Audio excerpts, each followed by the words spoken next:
उत्तराखंड में होगा SC ST सम्मेलन। 10 जनवरी को एससी एसटी सम्मेलन करेगी कांग्रेस। हरीश रावत समेत तमाम बड़े नेता होंगे शामिल।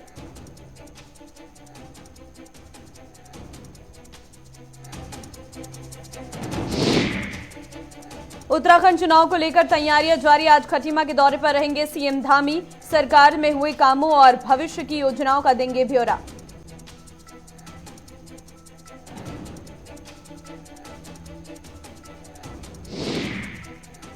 उत्तराखंड में तेजी से बढ़ रहा कोरोना। 24 घंटे में 630 नए पॉजिटिव मिले। 3 लोगों की मौत। देहरादून में खतरनाक स्तर पर संक्रमण।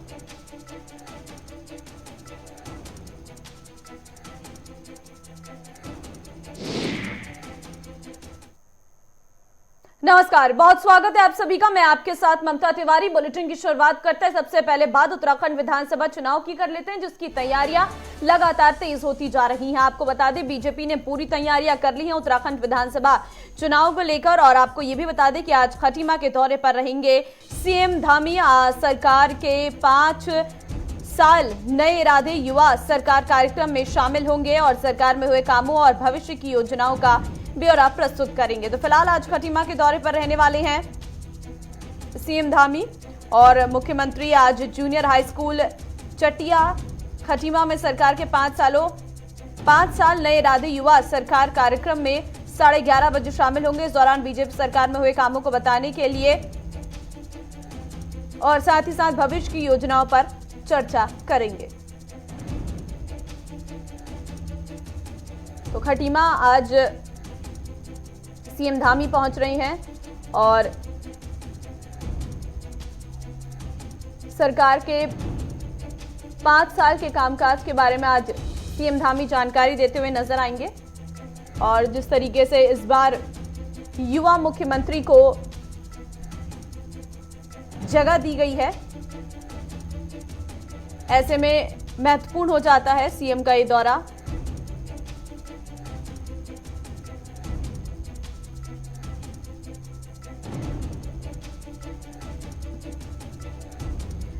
साथ ही आपको बता दें सरकार में हुए कामों और भविष्य की योजनाओं का ब्यौरा भी देते हुए सीएम पुष्कर सिंह धामी इस बार नजर आने वाले हैं। उत्तराखंड चुनाव को लेकर बीजेपी की तैयारी पूरी हो चुकी है और जूनियर हाई स्कूल चटिया खटीमा में आज सरकार के 5 साल नए इरादे युवा सरकार कार्यक्रम में 11:30 बजे शामिल होने के लिए सीएम पहुंचेंगे।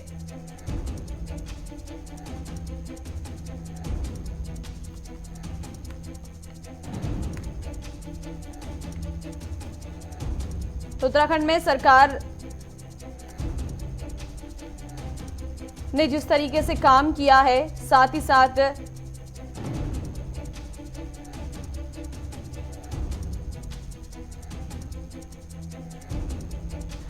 धनराज गर्ग संवाददाता इस वक्त मेरे साथ जुड़ चुके हैं। धनराज, आज सीएम खटीमा पहुंच रहे हैं, क्या कार्यक्रम उनके खटीमा में रहने वाले हैं?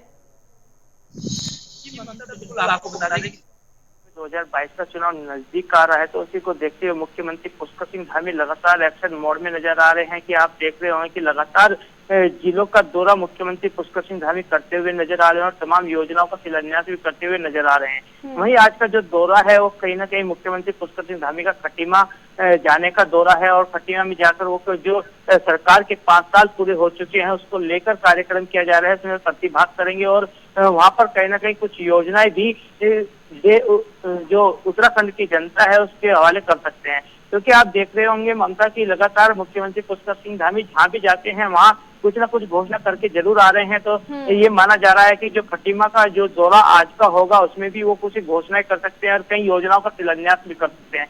तो ममता अब देखने वाली बात होगी कि 2022 के चुनाव को लेकर मुख्यमंत्री पुष्कर सिंह धामी किस तरीके से आगे बढ़ते हैं, क्योंकि नई सोच नई उम्मीद के साथ वो आगे बढ़ रहे हैं और नई सरकार अब आने वाली है। कुछ ही समय अब नई सरकार में रहा है क्योंकि अब चुनाव नजदीक है।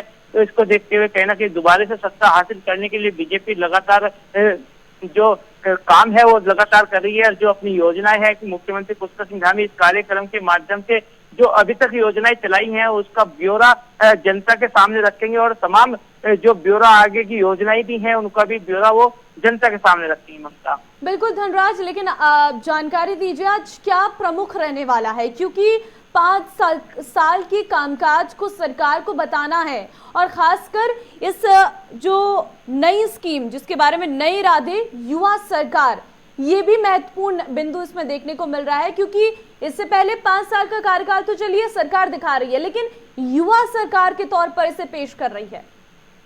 बिल्कुल ममता, जिस तरीके से देखा जाए कि उत्तराखंड में जब मुख्यमंत्री पुष्कर सिंह धामी को बनाया गया तो कहीं ना कहीं एक नारा दिया गया था कि युवा मुख्यमंत्री और युवा प्रदेश, यानी कि युवा नेतृत्व और युवा प्रदेश। तो उसी को देखते हुए कहीं ना कहीं जो अब 5 साल पूरे हो चुके हैं और नई सरकार आने वाली है, तो उसी को देखते हुए अब नया नारा बीजेपी की तरफ से दिया गया है, नए इरादे और युवा सरकार, यानी कि आने वाले समय में एक युवा सरकार होगी। यानी कि साफ साफ कहा जा सकता है कि मुख्यमंत्री पुष्कर सिंह धामी के नेतृत्व में ही अगला चुनाव लड़ा जाएगा और अगले मुख्यमंत्री भी शायद बीजेपी से, यदि बीजेपी की सरकार आती है तो वो मुख्यमंत्री युवा ही होंगे, चाहे वो धामी हो या फिर अन्य युवा मुख्यमंत्री उतारा जाए। ये तो कहना अभी मुश्किल होगा कि धामी ही मुख्यमंत्री होंगे, लेकिन ये जरूर है कि कहीं ना कहीं बीजेपी सरकार का जो नारा है नए इरादे युवा सरकार, वो साफ झलकता है उससे कि कहीं ना कहीं जो नए इरादे यानी कि नई सरकार आने वाली है उसके लिए कहीं ना कहीं युवा मुख्यमंत्री उत्तराखंड को देना है। तो युवाओं को साधने की कोशिश लगातार ममता बीजेपी सरकार कर रही है, क्योंकि आपने देखा होगा कि युवा मुख्यमंत्री उतारे गए और युवाओं के लिए तमाम तरह की योजना निकाली जा रही है, भर्तियां निकाली जा रही है मुख्यमंत्री पुष्कर सिंह धामी की तरफ से। तो कहा जा सकता है ममता की कहीं ना कहीं जो युवा वोटर है वो उसका रुझान भी कहीं ना कहीं बीजेपी सरकार की तरफ दिख रहा है। बिल्कुल साफ तौर पर ये नजर आ रहा है, लेकिन 5 साल में सरकार के सामने चुनौतियां भी बहुत रही। ये भी एक सवाल है, क्योंकि 5 साल में हमने देखा कि पहले त्रिवेंद्र सिंह रावत, उसके बाद तीरथ सिंह रावत, उसके बाद अब पुष्कर सिंह धामी, 3 मुख्यमंत्री के चेहरे नए तौर पर देखने को मिले हैं। इसका कितना नुकसान बीजेपी को हो सकता है? बिल्कुल ममता, जिस तरीके से आपने देखा कि जो 5 साल सरकार के रहे हैं उसमें कहीं ना कहीं 3 मुख्यमंत्री बदले गए हैं, तो इसका खामियाजा जरूर बीजेपी सरकार को उठाना पड़ सकता है। हालांकि बीजेपी की तरफ से साफ कहा जा रहा है कि युवा मुख्यमंत्री उतारा गया है, इसलिए इनको कोई नुकसान बीजेपी को नहीं होगा, लेकिन ये तो आने वाला समय ही बताएगा कि कितना नुकसान होगा और कितना फायदा बीजेपी को इससे होगा। क्योंकि आपने देखा होगा ममता की जब त्रिवेंद्र सिंह रावत सरकार में थे और उसके बाद तीरथ सिंह रावत आए और उसके बाद युवा मुख्यमंत्री पुष्कर सिंह धामी को उतारा गया, तो कहीं ना कहीं युवाओं को साधने की कोशिश लगातार की गई कि जो युवा वोटर हैं उनको कहीं ना कहीं बीजेपी की तरफ रुझान बढ़े, इसलिए युवा मुख्यमंत्री उतारा गया है। क्योंकि आपने देखा होगा कि लगातार मुख्यमंत्री पुष्कर सिंह धामी युवाओं के लिए काम कर रहे हैं, क्योंकि जब शपथ ग्रहण की थी मुख्यमंत्री पुष्कर सिंह धामी ने, तो उन्होंने साफ तौर पर कहा था कि युवाओं के लिए वो तो कहीं ना कहीं भर्तियां निकालेंगे और 2400 से अधिक, यानी कि 24,000 से अधिक भर्तियां उन्होंने उत्तराखंड में निकाली थी। और जिस तरीके से देखा गया कि युवाओं का रुझान कहीं ना कहीं मुख्यमंत्री पुष्कर सिंह धामी की तरफ बढ़ता हुआ नजर आया, और अब जब चुनाव नजदीक है तो कहीं ना कहीं कहा जा सकता है कि इसका फायदा जरूर बीजेपी को 2022 के चुनाव में मिलेगा। हाँ बिल्कुल धनराज, लेकिन खटीमाई क्षेत्र क्यों चुना गया सरकार के 5 साल की उपलब्धियां बताने के लिए? ममता, बिल्कुल आपको बता दें कि जिस तरीके से देखा जाए कि जो 5 साल सरकार के पूरे हुए हैं वो खटीमा ही नहीं बल्कि सभी जिलों में कार्यक्रम रखे गए हैं आज, और सभी जिलों में कार्यक्रम चल रहे हैं। हालांकि खटीमा इसलिए मुख्यमंत्री पुष्कर सिंह धामी के लिए खास हो जाता है क्योंकि मुख्यमंत्री पुष्कर सिंह धामी वैसे ही विधायक भी हैं खटीमा से, और कहीं ना कहीं उनका विधानसभा क्षेत्र भी पड़ता है। तो इसको देखते हुए कहीं ना कहीं खटीमा में ये मेन जो मुख्य कार्यक्रम है वो खटीमा में रखा गया है 5 साल का, कि जिससे कि आने वाले समय में जब मुख्यमंत्री पुष्कर सिंह धामी वहां से चुनाव लड़े तो कहीं ना कहीं उनको उसका फायदा मिले। चलिए, तमाम जानकारी देने के लिए धनराज फिलहाल आपका बहुत धन्यवाद। तो आज सरकार अपने कार्यकाल के बारे में जानकारी देती हुई नजर आएगी। बहरहाल आगे बढ़ते हैं, बात अब कांग्रेस की कर लेते हैं, क्योंकि कांग्रेस भी पूरी तैयारी कर रही है विधानसभा चुनाव में जीत हासिल करने के लिए। उत्तराखंड में SC/ST सम्मेलन आयोजित करेगी कांग्रेस। 10 जनवरी को SC/ST सम्मेलन करेगी कांग्रेस। हरीश रावत समेत बड़े नेता इसमें शामिल होंगे। खटीमा में पार्टी कार्यकर्ताओं की बैठक हुई है। तो उत्तराखंड में चुनाव के नजदीक आते ही सभी पार्टियां वोटरों को लुभाने की पूरी कोशिश में जुटी हुई है। पहले बीजेपी ने मुख्यमंत्री पुष्कर सिंह धामी की विधानसभा में विजय संकल्प यात्रा का भव्य समापन किया, और अब इसका जवाब देने के लिए कांग्रेस खटीमा विधानसभा में विशाल SC/ST सम्मेलन करने जा रही है। ये सम्मेलन 10 जनवरी को होगा, जिसमें पूर्व मुख्यमंत्री हरीश रावत, प्रीतम सिंह समेत कई बड़े कांग्रेसी नेता शामिल होंगे। संचित शर्मा संवाददाता इस वक्त मेरे साथ जुड़ चुके हैं। संचित, खटीमा में बड़ा कार्यक्रम जहां बीजेपी ने किया, तो वहीं इसके उलट कांग्रेस SC/ST सम्मेलन करने जा रही है। क्या मकसद है कांग्रेस का इससे?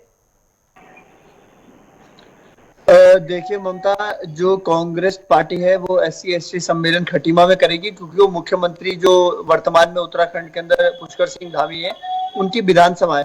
और देखिए जो सत्ताधारी दल जिस तरीके से कार्य करता है उसी के विपरीत या उसी के अनुरूप एक तरीके से जो विरोधी दल होता है, जो विपक्षी दल होता है, वो कार्य करता है। आप देखिए कि खटीमा में जो विधानसभाओं का कार्यक्रम होना है वो खटीमा में रखा गया है। जो विजय सम्मान यात्रा की अगर बात करें, उसका भी समापन खटीमा में किया गया।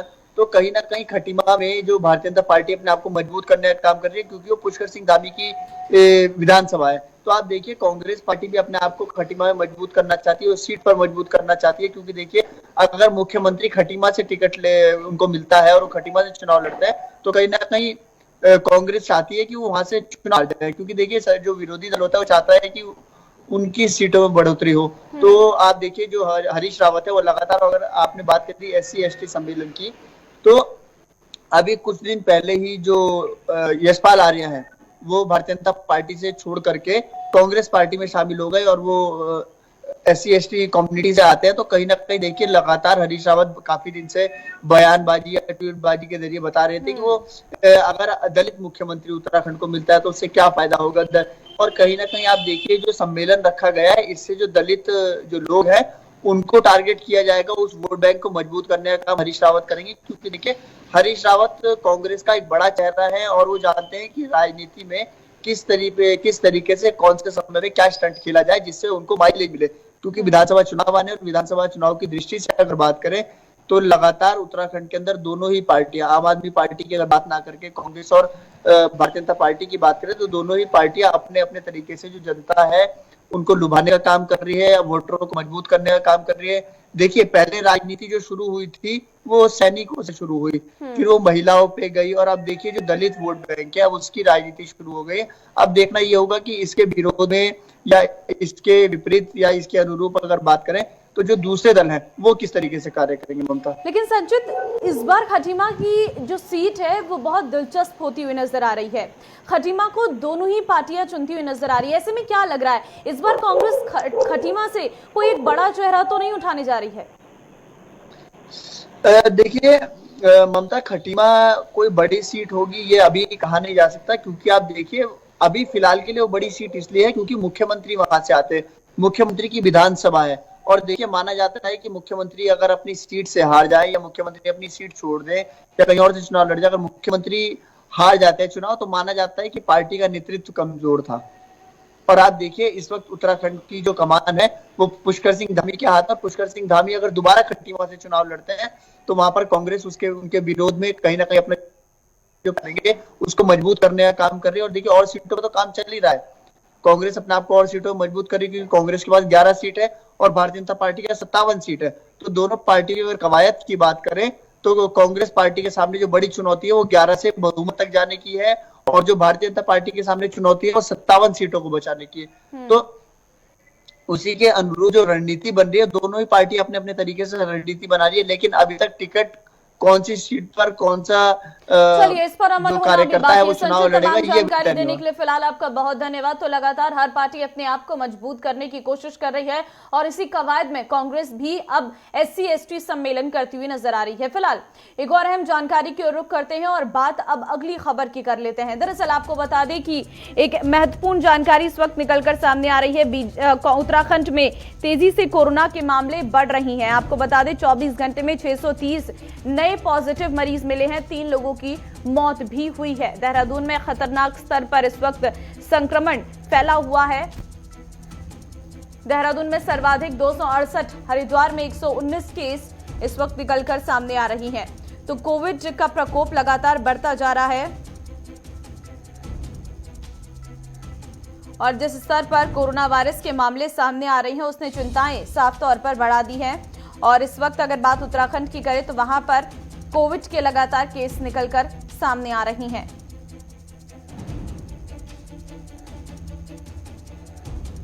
कोरोना की दस्तक से हाहाकार इस वक्त मचा हुआ है। संचित शर्मा इस वक्त संवाददाता मेरे साथ जुड़ चुके हैं। संचित, 7 महीने के बाद एक दिन में 630 मामले सामने आए हैं। देखिए ममता, अगर कोरोना की रफ्तार की बात करें, कोरोना के ग्राफ की बात करें, तो उत्तराखंड में जो कोरोना का संक्रमण है वो काफी तेजी से फैल रहा है। आप देखिए कि पहले 500 मामलों के आसपास मामले उत्तराखंड के अंदर आए, अब बीते 24 घंटे की बात करें तो 600 के पार मामले उत्तराखंड के अंदर हो जाते हैं।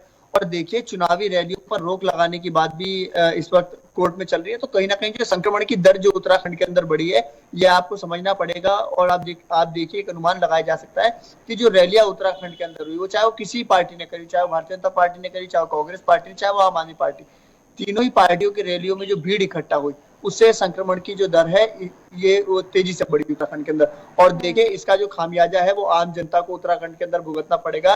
कल डीएम और एसएसपी दोनों ही निरीक्षण पर पलटन बाजार पहुंचे। यहाँ का एक मुख्य बाजार है और एक बड़ा बाजार है देहरादून का, वहां पर दोनों ही अधिकारी पहुंचे और वहां पर जाकर के चालान किया।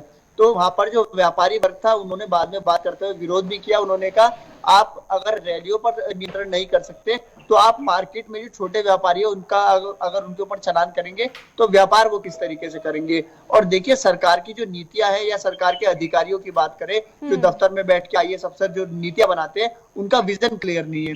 क्योंकि जब कोरोना की सेकेंड वेव का ग्राफ नीचे जा रहा था और थर्ड वेव की बात की जा रही थी, तो उसमें अधिकारी, नेता, सब लोग ये कह रहे थे कि जो कोरोना की थर्ड वेव आएगी वो निश्चित रूप से जो बच्चे हैं उनको प्रभावित करेगी। और आज देखिए, जब कैबिनेट का फैसला आता है तो उसमें बच्चों के जो स्कूल का समय है उसको बढ़ाने की बात कही जाती है। तो सरकार को सबसे पहले ये तय करना पड़ेगा और ये क्लियर करना पड़ेगा कि किस तरीके से जो कोरोना का जो थर्ड वेरिएंट है वो किसको अफेक्ट करेगा। पहले आप कहते हैं बच्चों को ये अफेक्ट करेगा, फिर आप बच्चों के स्कूल का टाइम बढ़ाते हैं, आप रैलियां उत्तराखंड के अंदर करते हैं। तो आपको ये इस पे जो चुनाव आयोग है उसको बढ़ करके हिस्सा लेना पड़ेगा, उनको एक बिल्कुल लापरवाही साफ तौर पर देखने को मिल रही है संचित। लेकिन अगर बात करें जो संक्रमित इस वक्त मिल रही हैं, उसमें कितनी संख्या में स्थानीय उत्तराखंड वासी हैं?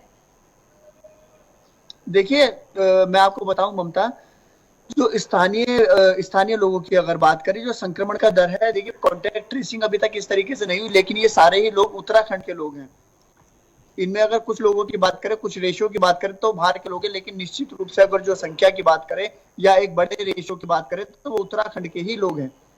आप देखिए, इनका जो संक्रमण दर उत्तराखंड के अंदर बढ़ा, तो ये अंदाजा लगाना पड़ेगा सरकार को, उसको गंभीरता से लेना पड़ेगा। और देखिए, सरकार ने कहा कि कोविड की वैक्सीन हमने सबको लगा दी, अब कोरोना नहीं फैलेगा, अब कोरोना का उतना असर नहीं होगा। अगर लॉकडाउन लगाने जैसी स्थिति अगर उत्तराखंड के अंदर पैदा होती है तो उस वैक्सीन का क्या मतलब रह गया? उस वैक्सीन को अगर लगाया गया तो उसका क्या फायदा? जनता देखिए स्पष्टीकरण मांगती है, और सत्ताधारी दल हो या कोई भी दल हो, उसको इस बात का जवाब देना पड़ेगा जनता को। क्योंकि देखिए, बिल्कुल सवाल बहुत है, लेकिन अगर सरकार की गाइडलाइंस की बात करें संचित, तो क्या क्या इस वक्त नियम कानून लागू किए गए हैं उत्तराखंड में?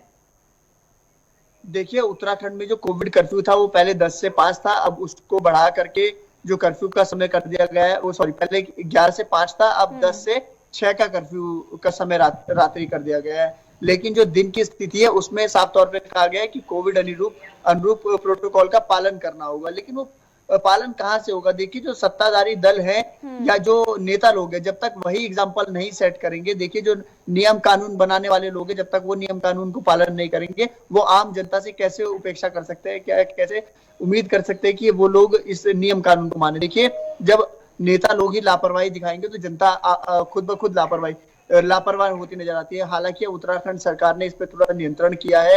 सरकार ने तैयारियों की अगर बात करें, उसका हमने जायजा लिया है, तो तैयारी अब मुकम्मल उत्तराखंड सरकार ने कर रखी है। लेकिन आपको एक बात और समझनी यहाँ पर पड़ेगी कि देखिए, जब संक्रमण का दर बढ़ेगा, जब संक्रमण की जो रफ्तार है जब तेजी से बढ़ेगी, तो हालात उत्तराखंड में सेकेंड वेव जैसे ही हो जाएंगे। क्योंकि देखिए, एक उत्तराखंड सरकार के पास भी इतना बड़ा बैकअप नहीं है या इतना बड़ा इंफ्रास्ट्रक्चर नहीं है कि अगर संक्रमण की दर हजारों में बढ़ जाती है तो उन सबको बिल्कुल स्थिति खतरनाक है, कंट्रोल करना बहुत जरूरी है। संचित, तमाम जानकारी देने के लिए फिलहाल आपका बहुत धन्यवाद। तो उत्तराखंड में कोरोना के मामले लगातार बढ़ रहे हैं, ऐसे में उल्लंघनकर्ताओं पर भी लगातार अंकुश लगाने की कोशिश की जा रही है। बढ़ते हैं आगे और एक और अहम जानकारी की ओर रुख करते हैं। दरअसल आपको बता दें कि आध्यात्मिक और पर्यटन नगरी जोशीमठ पर खतरा मंडरा रहा है। आपको बता दें कि घरों पर पड़ रही हैं दरारें, हो रहा है भू धसाव। आपको बता दें, पानी की निकासी के लिए मजबूत ड्रेनेज सिस्टम नहीं है और बारिश बर्फबारी से लोगों को परेशानी भी हो रही है। तो फिलहाल आध्यात्मिक और पर्यटन नगरी जोशीमठ पर इस वक्त खतरा मंडरा रहा है। घरों पर दरारें पड़ रही हैं। धनराज गर्ग संवाददाता एक बार फिर मेरे साथ जुड़ चुके हैं। धनराज, जोशीमठ से जो जानकारी सामने आ रही है कि घरों में दरारें पड़ रही हैं और जो जमीन है वो धंस रही है, क्या स्थिति है जोशीमठ की? 48 घंटे जिस तरीके की बारिश और बर्फबारी उत्तराखंड में हुई, तो उसको देखते हुए कहीं ना कहीं जो जोशीमठ जगह है वहां पर कहीं ना कहीं जो मकान है उनमें दरारें आ गई और जो जमीन है वो धंसने लगी। क्योंकि आपने तस्वीरों में भी देखा होगा कि किस तरीके से जमीन धंस रही है और किस तरीके से दरारें मकानों में आ रही हैं, तो कहीं ना कहीं एक खतरा मंडराता हुआ नजर आ रहा है। लेकिन ममता, जिस तरीके से देखा जाए कि जब मौसम विभाग ने पहले से ही एक अलर्ट जारी कर दिया था और साफ तौर पर कह दिया था कि कहीं ना कहीं बर्फबारी अधिक हो सकती है, बारिश अधिक हो सकती है, तो उसको देखते हुए प्रशासन अलर्ट मोड पर जरूर था। लेकिन ऐसी जगहों पर प्रशासन को कहीं ना कहीं कुछ इंतजाम जरूर करने थे और अलर्ट रहने के निर्देश पहले ही मौसम विभाग ने दिए थे। लेकिन ममता, जिस तरीके से देखा जाए कि जोशीमठ में जो दरारें आई हैं वो कहीं ना कहीं कहा जा सकता है कि जो बारिश हुई है उससे काफी नुकसान लोगों को उठाना पड़ा है, क्योंकि सभी लोगों करीब करीब काफी लोगों के घरों में दरारें आई हैं और जिससे कहीं ना कहीं उनको नुकसान जरूर हुआ है। नहीं, नुकसान के साथ साथ खतरा भी है। आने वाला समय और मौसम विभाग ने अलर्ट जारी किया है कि बारिश हो सकती है। ऐसे में लोगों की सुरक्षा के लिए क्या इंतजाम है? बिल्कुल ममता, जिस तरीके से मौसम विभाग का अलर्ट अभी भी जारी है और साफ तौर पर मौसम विभाग ये कह रहा है कि आने वाले 2 से 3 दिन कहीं ना कहीं उत्तराखंड में भरी जो पहाड़ी क्षेत्र है इनमें भारी बर्फबारी देखी जा सकती है और जो मैदानी क्षेत्र है इनमें बारिश देखी जा सकती है। तो इसको देखते हुए कहीं ना कहीं खतरा जरूर मंडराता हुआ नजर आ रहा है, क्योंकि जोशीमठ में जैसे आपने देखा कि किस तरीके से दरारें आई हैं और जमीन भी धंस रही है, जमीन में भी दरारें आ चुकी हैं, तो कहीं ना कहीं इससे खतरा जरूर मंडराता नजर आता है। इसके लिए प्रशासन को कड़ा कदम उठाना होगा और अभी साफ तौर पर यदि प्रशासन की बात करें तो प्रशासन साफ तौर पर यही कहता हुआ नजर आ रहा है कि कहीं ना कहीं जो दरारें आ रही हैं उसके लिए कहीं ना कहीं प्रशासन लगातार सतर्क है और उसके लिए कुछ ना कुछ कदम जरूर प्रशासन उठाएगा ताकि वहां के लोगों को हानि ना हो। क्योंकि सबसे बड़ा जो है जान माल का नुकसान होना सबसे बड़ी हानि होती है कि जान किसी की ना जाए।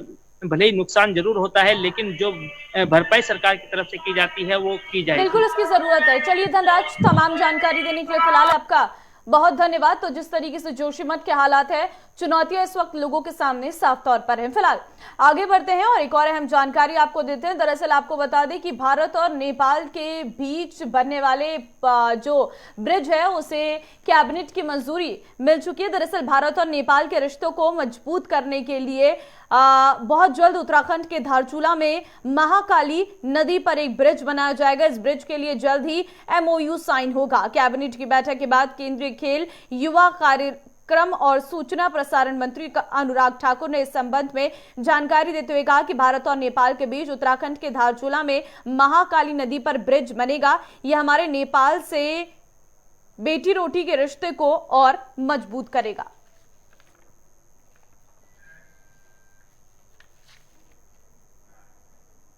चलिए आगे बढ़ते हैं। अब बात कर लेते हैं रक्षा मंत्री राजनाथ सिंह की, जो कल उत्तराखंड में पहुंचे हुए थे और रक्षा मंत्री राजनाथ सिंह ने एक बड़ा दावा किया है। उत्तराखंड में पूर्ण बहुमत की सरकार बनेगी, ये कहा गया है और साथ ही कहा है कि विकास को गति देने का काम बीजेपी ने किया है। सीएम धामी ने बहुत अच्छा काम किया है। 25 साल पहले इसी उत्तरकाशी में मैंने आपकी एक सार्वजनिक सभा कराई थी। मैंने कहा कि मुझे याद तो है कि मैं उत्तरकाशी आया हुआ था, लेकिन कितने साल पहले आया था यह मुझे याद नहीं है। उन्होंने याद दिलाया। बहनों भाइयों, भले ही मैं उत्तरकाशी में देर से आया हूं, लेकिन दुरुस्त आया हूं। आप सबके बीच में खड़ा हूं यहां पर।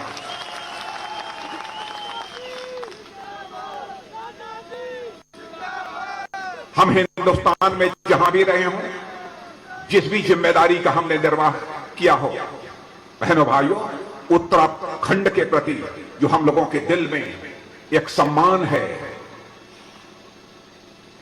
इस देवभूमि के प्रति, और यहां के बहादुर सैनिकों ने जिस तरीके से सीमा की सुरक्षा में अपनी भूमिका का निर्वाह किया है बहनों भाइयों, वह सम्मान केवल उत्तर प्रदेश की जनता में ही नहीं बल्कि हिंदुस्तान के किसी भी कोने में चले जाइए, यह उत्तराखंड के प्रति यह सम्मान देखने को आपको मिलेगा।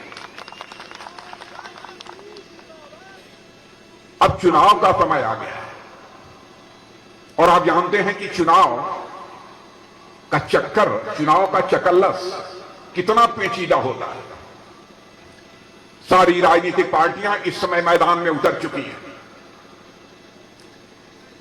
और बहनों भाइयों, भारतीय जनता पार्टी हिंदुस्तान की सबसे बड़ी राजनीतिक पार्टी है। आज वह भी भारतीय जनता पार्टी पूरी दमखम के साथ चुनाव के मैदान में उतर चुकी है और मैं कहना चाहूंगा कि भारतीय जनता पार्टी मेरे बहनों भाइयों हिंदुस्तान की ही सबसे बड़ी राजनीतिक पार्टी नहीं है बल्कि दुनिया की सबसे बड़ी पार्टी का नाम है तो वह भारतीय जनता पार्टी।